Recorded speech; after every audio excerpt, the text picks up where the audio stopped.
Voler à 60 km/h de moyenne, avec des pointes de vitesse à 140, voilà ce que fait Thomas quand il pilote son drone de course Orange. On voit ce que le drone reçoit directement dans les lunettes et puis on le commande, on peut aller où on veut, on peut passer au-dessus des arbres.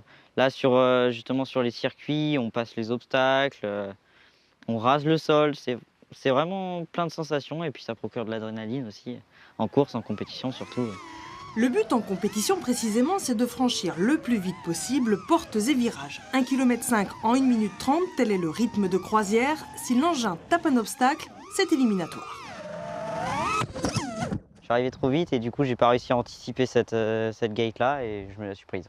Le but du jeu, c'est pas de les embêter, hein, c'est de les confronter à ce qu'il y a sur les vrais circuits, quoi.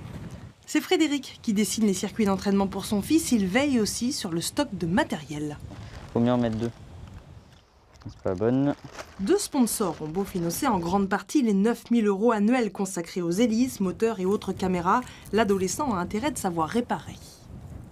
Le plus souvent, on casse une hélice, mais des fois, ça peut arriver qu'on casse un moteur ou autre chose. Donc là, ça va, c'est rapide à réparer. En 15 secondes, c'est bon. Ici, à l'entraînement avec Titouan, autre adhérent du club de Plerguet, Thomas se prépare pour sa prochaine compétition qui aura lieu fin octobre en Corée du Sud. Ici, il perd 2-3 secondes. Ici, il peut perdre 1 seconde. On arrive très vite à 10 secondes au tour, et c'est pas possible. Pour monter sur le podium en Coupe du Monde, tout est détaillé. On est presque en apnée sur tout le long du vol, parce qu'on est tellement concentré, ça demande tellement d'énergie au cerveau qu'on est tellement concentré, et on tremble complètement.